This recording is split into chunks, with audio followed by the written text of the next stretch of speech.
আমরা তৃণমূলের প্রতিভাকে জাতীয় পর আমি একটু আজানের জন্য বিরতি নিচ্ছি।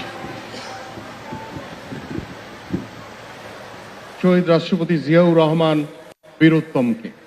বাংলাদেশের ক্রীড়াঙ্গন আজ যে সুশৃঙ্খল কাঠামোর উপর দাঁড়িয়ে আছে তার ভিত্তিপ্রস্তর স্থাপন করেছিলেন তিনি প্রথম উপলব্ধি করেছিলেন যে ক্রীড়াক্ষেত্রকে অবহেলা করে একটি জাতি সমৃদ্ধ হতে পারে না। তার দূরদর্শী সিদ্ধান্তের কারণেই আজ আমরা একটি স্বতন্ত্র প্রশাসনিক কাঠামোর অধীনে দেশের ক্রীড়া ভবিষ্যৎকে নিয়ে পরিকল্পনা করতে পারছি। কিশোর কিশোরীদের সাংস্কৃতিক প্রতিভা অন্বেষণে তার সরকারের শুরু করা নতুন কুড়ি প্রতিযোগিতার মূলত তারই আদর্শিক উত্তরাধিকার আজকের এই নতুন কুড়ি স্পোর্টস এর পুনর্জাগরণ। আমরা শ্রদ্ধা ভরে স্মরণ করছি তিনবারের প্রধানমন্ত্রী মরহুমা বেগম খালেদা জিয়াকে। তার শাসন আমলে বাংলাদেশের ক্রীড়াঙ্গন অভাবনীয় সাফল্য অর্জন করেছিল।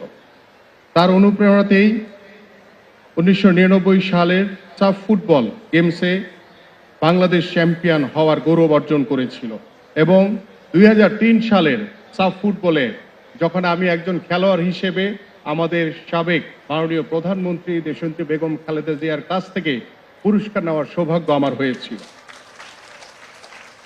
তিনি সবসময় ক্রীড়াবিদদের জীবনমান উন্নয়ন ও তাদের মানসিক মনোবল বৃদ্ধিতে বিশেষ প্রণোদনা নিশ্চিত করেছিলেন। একই সাথে আমি গভীর শ্রদ্ধায় স্মরণ করছি আধুনিক ক্রিকেটের কারিগর আরাফাত রহমান কোকোকে। গেম ডেভেলপমেন্ট কমিটির প্রধান হিসেবে তিনি অনূর্ধ্ব 19 দলের যে ভিত্তি স্থাপন করেছিলেন সেটি আজ বাংলাদেশের ক্রিকেটের মূল পাইপলাইন হিসেবে কাজ করছে।